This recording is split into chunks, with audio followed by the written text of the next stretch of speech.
Hi friends, ಪ್ರಧಾನಿ ಮೋದಿಯ Muslim ಸ್ನೇಹಿತ ಯಾರು?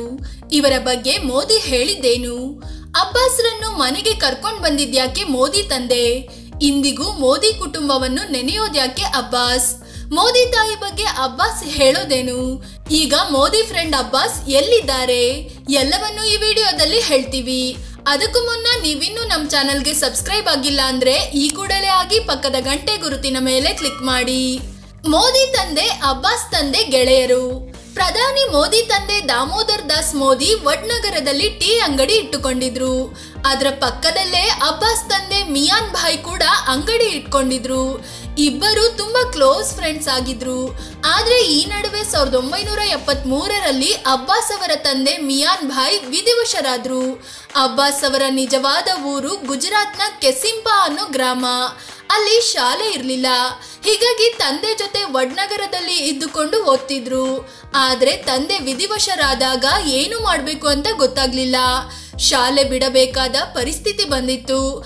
ಆಗ ದಾಮೋದರ್ ದಾಸ್ ಮೋದಿ ಸ್ನೇಹಿತ ಮಿಯಾನ್ ಭಾಯ್ ಕುಟುಂಬವನ್ನ ಒಪ್ಪಿಸಿ ಅಬ್ಬಾಸ್ರನ್ನು ತಮ್ಮ ಮನೆಗೆ ಕರ್ಕೊಂಡು ಬಂದ್ರು. ಮಕ್ಕಳಂತೆಯೇ ನೋಡಿಕೊಂಡ ಹೀರಾಬೆನ್ ಈಗ ನಮ್ಮೊಂದಿಗಿಲ್ಲ. ಹೀಗೆ ದಾಮೋದರ್ ದಾಸ್ ಮೋದಿ ಅಬ್ಬಾಸ್ರನ್ನು ಮನೆಗೆ ಕರ್ಕೊಂಡು ಬಂದಾಗ ಹೀರಾಬೆನ್ ಏನೂ ಪ್ರಶ್ನೆ ಮಾಡಲಿಲ್ಲ. ಬದಲಿಗೆ ಅವರನ್ನು ತಮ್ಮ ಉಳಿದ ಮಕ್ಕಳಂತೆಯೇ ಸಾಕಿ ಸಲಹಿದ್ರು. ಮಕ್ಕಳಿಗೆ ನೀಡಿದಂತೆಯೇ ಅಬ್ಬಾಸ್ಗೂ ಆಹಾರ ಕೊಡ್ತಿದ್ರು.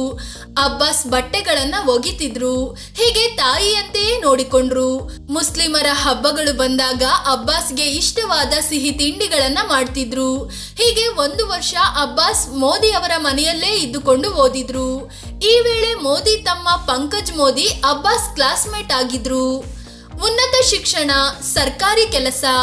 ಫಸ್ಟ್ PUC ಅನ್ನು ಮೋದಿ ಮನೆಯಲ್ಲಿ ಕಳೆದ ಅಬ್ಬಾಸ್ ನಂತರ ಬೇರೆ ಊರಿನ ಶಾಲೆ ಸೇರಿದ್ರಿಂದ ಹಾಸ್ಟೆಲ್ ನಲ್ಲಿ ಇದ್ದುಕೊಂಡು ಓದೋಕೆ ಶುರು ಮಾಡಿದ್ರು. ಚೆನ್ನಾಗಿ ಓದಿ ಗುಜರಾತ್ ಸರ್ಕಾರದ ಆಹಾರ ಮತ್ತು ನಾಗರಿಕ ಸರಬರಾಜು ಇಲಾಖೆಯಲ್ಲಿ ಕೆಲಸ ಪಡ್ಕೊಂಡ್ರು. ನಂತರ ಗುಜರಾತ್ನ ಮೆಹಸಾನಾದಲ್ಲಿ ನೆಲೆಸಿದ್ರು. ಮದುವೆ ಆದ್ರು. 2 ಮಕ್ಕಳು ಆದ್ರು. ಮಕ್ಕಳು ಚೆನ್ನಾಗಿ ಓದಿ ಆಸ್ಟ್ರೇಲಿಯಾದಲ್ಲಿ ಒಳ್ಳೆ ಕೆಲಸದಲ್ಲಿದ್ದಾರೆ. ಸದ್ಯ ಸರ್ಕಾರಿ ಕೆಲಸದಿಂದ ನಿವೃತ್ತಿ ಪಡೆದಿರೋ ಅಬ್ಬಾಸ್ ಕೂಡ ಮಕ್ಕಳೊಂದಿಗೆ ಆಸ್ಟ್ರೇಲಿಯಾದಲ್ಲಿ ವಾಸವಾಗಿದ್ದಾರೆ. ಮೋದಿ ಕುಟುಂಬದ ಬಗ್ಗೆ ಅಬ್ಬಾಸ್ ಮಾತು. ಮೋದಿ ಈ ಎಲ್ಲಾ ಮಾಹಿತಿಯನ್ನು ತನ್ನ ತಾಯಿಯ ಬಗ್ಗೆ ಬ್ಲಾಗ್ ಬರೆಯುವಾಗ ಬರೆದುಕೊಂಡಿದ್ರು. ಇದು ಹೊರಬರ್ತಿದ್ದಂತೆ ಜನರಲ್ಲಿ ಕ್ಯೂರಿಯಾಸಿಟಿ ಶುರುವಾಯಿತು. ಯಾರು ಈ ಅಬ್ಬಾಸ್ ಅಂತ. ಆಗ ಅಬ್ಬಾಸ್ ಆಸ್ಟ್ರೇಲಿಯಾದಲ್ಲಿರೋದು ಗೊತ್ತಾಯ್ತು. ಈ ಬಗ್ಗೆ ಆಸ್ಟ್ರೇಲಿಯಾದಲ್ಲೇ ಸಂದರ್ಶನ ನೀಡಿರೋ ಅಬ್ಬಾಸ್ ಮೋದಿ ಕುಟುಂಬವನ್ನ ಹಾಡಿ ಹೊಗಳಿದ್ದಾರೆ. ಅಲ್ಲದೆ ನನ್ನ ಜೀವನ ಮತ್ತು ಕರಿಯರ್ನಲ್ಲಿ ಮೋದಿ ಕುಟುಂಬದ ಪಾತ್ರ ತುಂಬಾ ದೊಡ್ಡದಿದೆ ಅಂತ ತಮ್ಮ ಪುಸ್ತಕದಲ್ಲೂ ಬರ್ಕೊಂಡಿದ್ದಾರೆ. ಇಂದಿಗೂ ಮೋದಿ ಕುಟುಂಬದ ಜೊತೆ ಟಚ್. ಅಬ್ಬಾಸ್ ಮೋದಿ ಕುಟುಂಬದ ಹೆಲ್ಪ್ ಅನ್ನ ಇನ್ನೂ ಮರ್ತಿಲ್ಲ. ಇಂದಿಗೂ ಮನೆಯಲ್ಲಿ ಏನೇ ಫಂಕ್ಷನ್ ಆದ್ರೂ ಮೋದಿ ಕುಟುಂಬಸ್ಥರನ್ನ ಕರೀತಾರೆ. ಅದೇ ರೀತಿ ಮೋದಿ ಕುಟುಂಬದವರ ಮನೆಯಲ್ಲಿ ಏನಾದ್ರೂ ಫಂಕ್ಷನ್ ಆದ್ರೆ ಅಬ್ಬಾಸ್ರನ್ನ ಮಿಸ್ ಮಾಡದೆ ಕರೀತಾರೆ. ಅಬ್ಬಾಸ್ ಕೂಡ ಮೋದಿ ಕುಟುಂಬದವರಿಗೆ ಫ್ಯಾಮಿಲಿ ಮೆಂಬರ್ ರೀತಿಯೇ ಇದ್ದಾರೆ.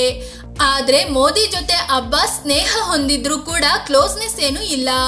ಯಾಕಂದ್ರೆ ಅಬ್ಬಾಸ್ ಮೋದಿ ಅವರ ಮನೆಗೆ ಬರುವಾಗ ನರೇಂದ್ರ ಮೋದಿ ಮನೆ ಬಿಟ್ಟು ಅಹಮದಾಬಾದ್ಗೆ ಹೋಗಿದ್ರು. RSS ನಲ್ಲಿ ತೊಡಗಿಸಿಕೊಂಡಿದ್ರು. ಮೋದಿ CM ಆದಾಗ ಭೇಟಿ ಚರ್ಚೆ. ಮೋದಿ ಗುಜರಾತ್ CM ಆದಾಗ ಅಬ್ಬಾಸ್ ಆಹಾರ ಇಲಾಖೆಯಲ್ಲಿ B ಗ್ರೇಡ್ ನೌಕರನಾಗಿ ಕೆಲಸ ಮಾಡ್ತಿದ್ರು. ಆದ್ರೆ ಒಂದ್ಸಲ CM ಭೇಟಿಗೆ ತೆರಳಿದ್ರು. ಆಗ ಅಬ್ಬಾಸ್ರನ್ನು ಗುರುತಿಸಿದ್ದ ಮೋದಿ ಕರೆದು ಮಾತನಾಡಿಸಿದ್ರು. ತುಂಬಾ ಹೊತ್ತು ಇಬ್ಬರು ಕೂತು ಮಾತನಾಡಿದ್ರು. ಅದಾದ ಬಳಿಕ ಇಬ್ಬರ ನಡುವೆ ಮಾತುಕತೆ ನಡೆಯಲಿಲ್ಲ. ಇಷ್ಟು ವರ್ಷಗಳು ಕಳೆದ್ರೂ ಇನ್ನೂ ಮೋದಿ ನನ್ನನ್ನ ನೆನಪಿನಲ್ಲಿಟ್ಟಿರೋದು ತುಂಬಾ ಸಂತೋಷವಾಗ್ತಿದೆ ಅಂತ ಹೇಳ್ಕೊಂಡಿದ್ದಾರೆ ಅಬ್ಬಾಸ್. ಜೊತೆಗೆ ಇವರು ಜನರ ಬಳಿ ನಾನು ಒಂದ್ ಟೈಮಲ್ಲಿ ಮೋದಿ ಮನೆಯಲ್ಲಿ ಇದ್ದೆ ಅಂತ ಹೇಳಿದ್ರು. ಜನ ನಗಾಡ್ತಿದ್ರು, ನಂಬ್ತಿರ್ಲಿಲ್ವಂತೆ. ಈಗ ಮೋದಿಯೇ ಹೇಳಿಕೊಂಡಿರೋದ್ರಿಂದ ಇಡೀ ಜಗತ್ತಿಗೆ ಈ ವಿಚಾರ ಗೊತ್ತಾಗಿದೆ. ಫ್ರೆಂಡ್ಸ್, ಇದು ಪ್ರಧಾನಿ ಮೋದಿಯ ಮುಸ್ಲಿಂ ಸ್ನೇಹಿತನ ಬಗ್ಗೆ ತಿಳಿಸಿಕೊಡುವ ಪ್ರಯತ್ನ. ಈ ಬಗ್ಗೆ ನಿಮಗೆ ಏನ್ ಅನ್ಸುತ್ತೆ ಅಂತ ಕಾಮೆಂಟ್ ಮಾಡಿ ಹೇಳಿ.